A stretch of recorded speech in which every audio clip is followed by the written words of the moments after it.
Hi, I'm Dr. Jason J. Campbell, and I want to thank you for taking the time to watch my videos. In this video, I'm continuing the analysis into my occupation lecture series. This section of the series will cover points 6 through 10 of Horkheimer's critique of science. It's on page 4 of the notes. The notes have been updated, so make sure you click the link in the description field. It'll take you to the new PDF. Download the PDF, make sure you follow along.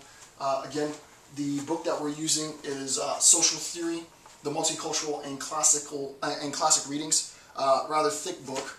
I have a link to the book in the first video, so watch the first video in the installment. And we are still on section 1 of the notes. So page 4, section 1, and we're actually on bullet point number 6, 6 out of 10 critiques against science. So this is Occupy Wall Street.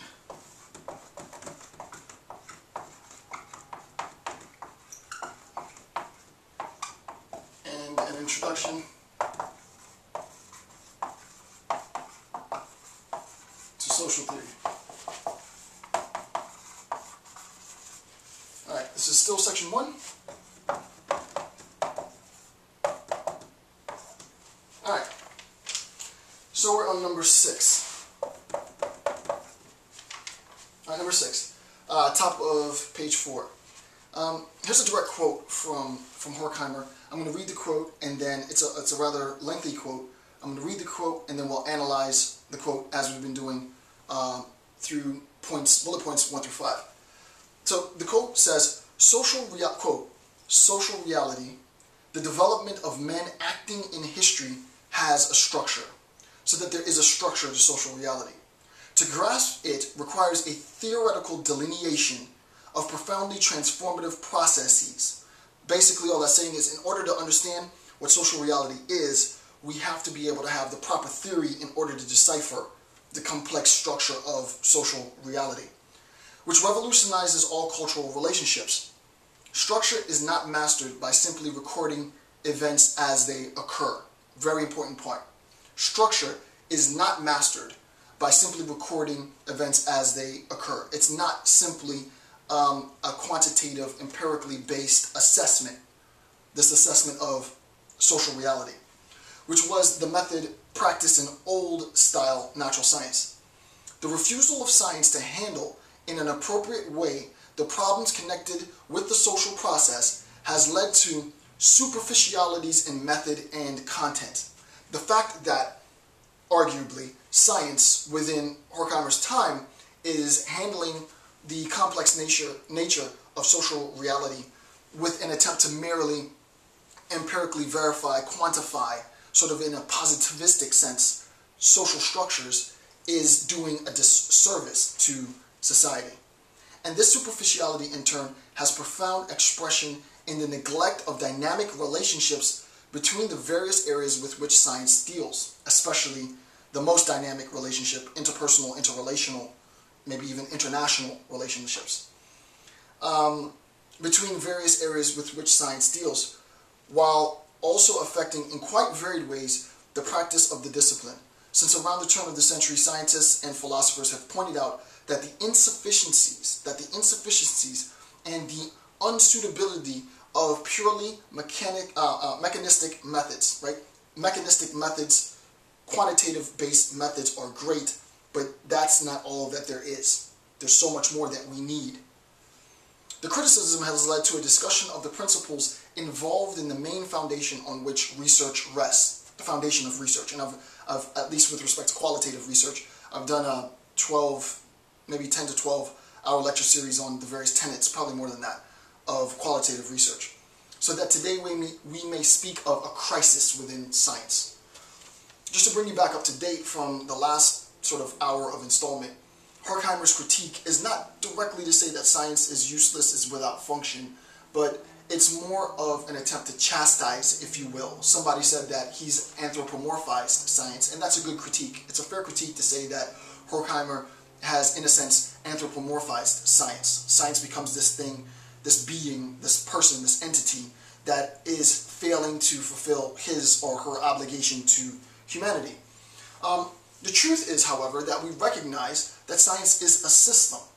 And not only is it a system, as we saw earlier, science is, I don't want to go too fast, but as we saw in one of the previous notes, science is an ideological system, right?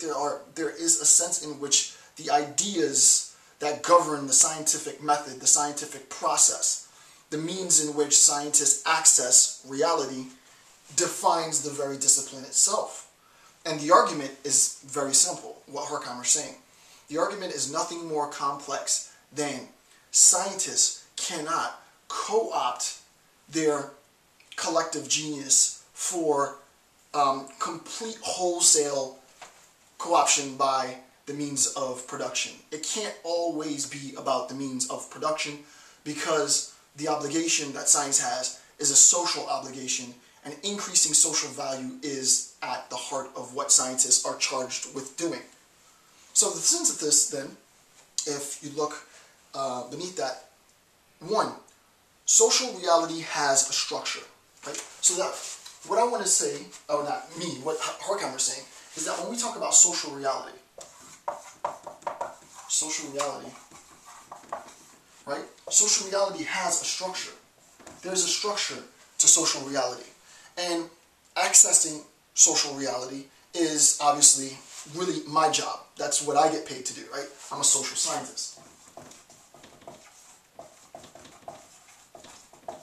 Social scientists describe the mechanisms in which social reality exists and is transformed and is adapted and so on. But what Horkheimer wants to say is that natural scientists, right? He says earlier that this was the old style natural science, right?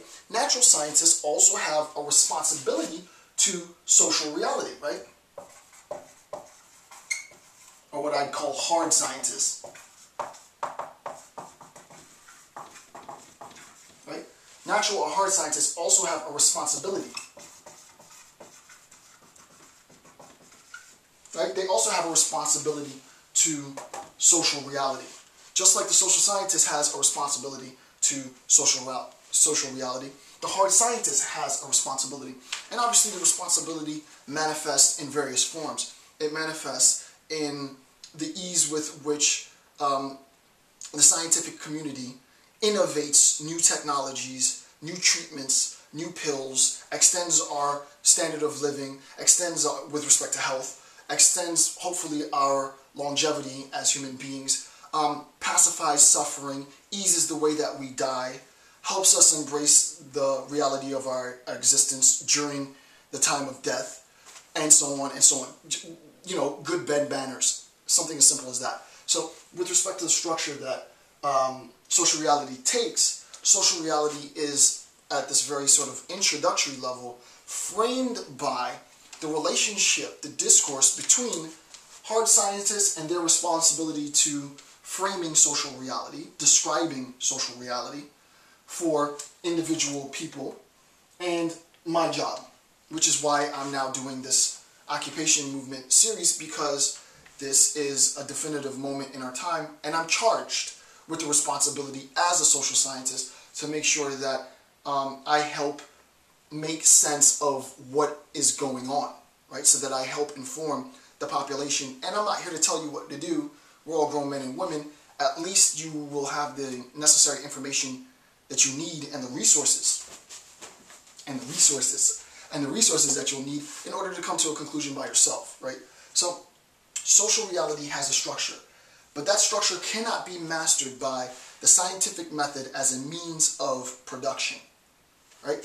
If we want to access, as hard scientists, natural scientists, the reality, the nature of social reality, we won't be able to do that if we try to access it through science as a means of production, right? Science as a means of production has a wholly different, right? Science as a means of production is a wholly different function of science, right? Science facilitates more than one as a dynamic system, as one of the viewers said, rather than some anthropomorphized being. Science as a system has many functions. One of the functions that science has is it is a driving force in the means of production, along with engineering, for advancing technological dominance, technological innovation.